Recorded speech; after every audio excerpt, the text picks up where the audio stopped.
dumating yung kampo ni Gretchen Barreto, pero ho, mga bossing, si Atong Ang, yung kanyang kampo dumating, kaya lang, yung mismong si Atong Ang, no show. Hindi po nagpakita, mga kababayan.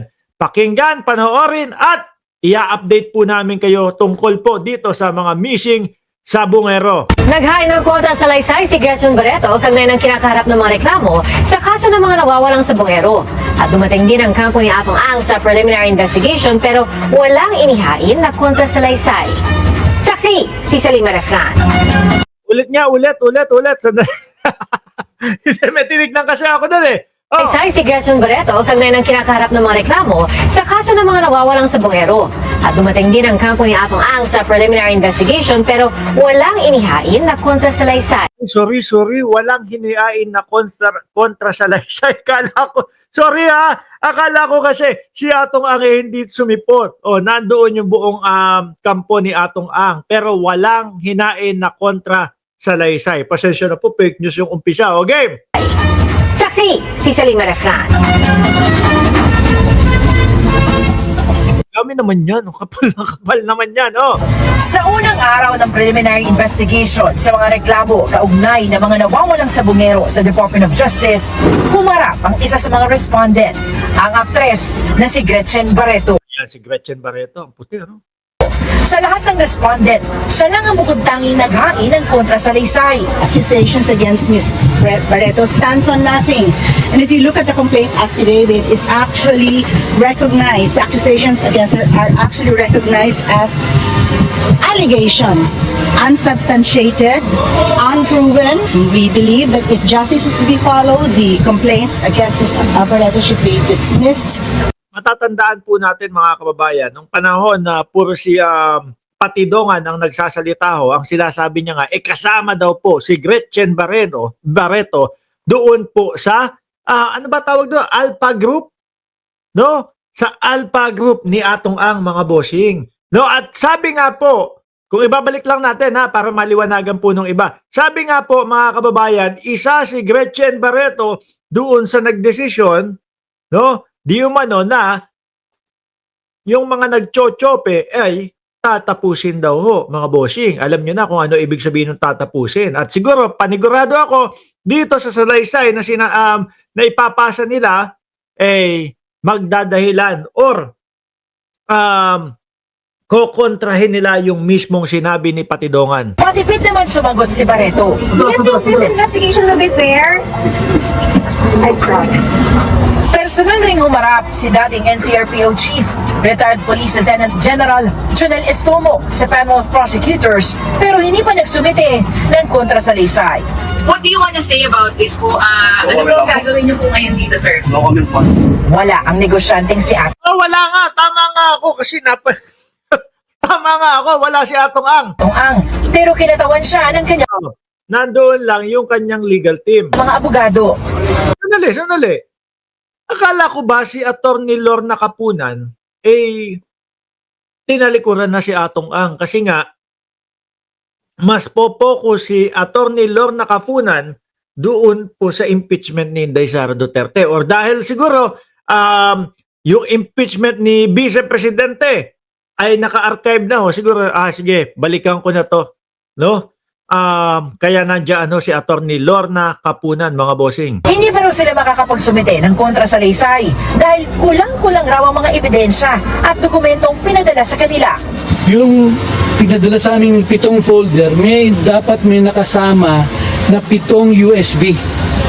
7 USB na may mga lamang data na may relevance dun sa inaakusa sa mga respondent. Lumalabas ko kanina na hindi na isama yung 7 USB na yon. Aming inutusan ang PNP na isubmit yung mga sinasabing USB kasi hindi kompleto ang unang naibigay. So ngayon, nangako ang PNP sa 29, magsasubmit sila ng mga USB na hinihingi ng mga respondent sa kasong ito.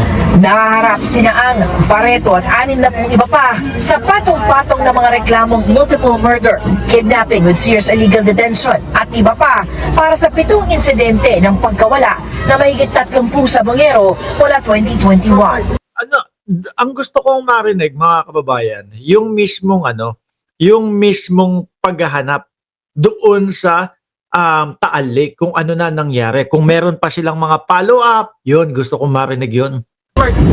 Ang wala pa akong naririnig kung ano yung follow-up doon. The last nung mga huling mga napapanood natin, yung paghahagilap nila, paghahanap nila doon mismo sa lugar na yon.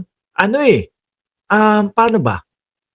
May nakita buto ng tao, tapos may kahalo na buto ng mga hayop din. Pero the moment na may buto ng mga tao doon, kahit na hindi tumugma doon sa mga missing sabongero, mas paniniwalaan si Patidongan na ginagawang tapunan ng mga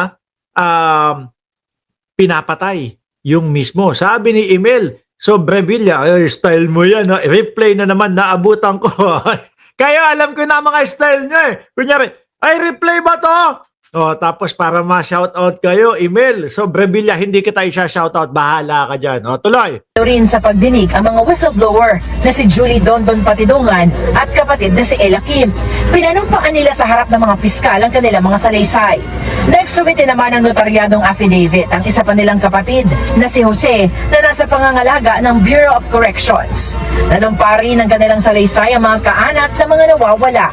Samantala, itinanggi ng kampo ni Ang na may kinalaman Sabi ni Sir Odi Lenon, last interview kay SOJ Remulla, marami daw pang nakuhang skeletal remains at weight sa DNA testing. Yan. sa mga naarestong nagtangkang magpaatras sa mga kaanak ng mga nawawala. Paano ibibintang kay Mr. Ang isang bagay na hindi naman siya ang akusado doon sa kaso na inaareglo? Kung sino man na may motibo na mag-areglo ng kaso yun dapat ay yung mga akusado.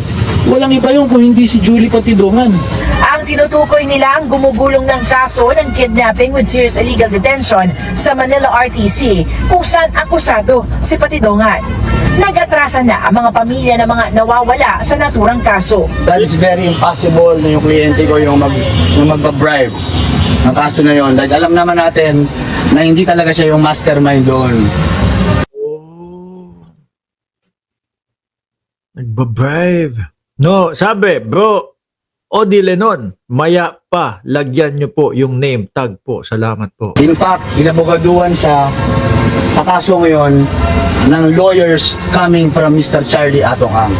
Ginawa na nga nila na gusto na nilang ubusin yung pera nila, di ba? Una, doon sa pag-entrapment doon, yung ginawa naming entrapment doon na si Mr. Atong Ang mismo at yung si Jaja,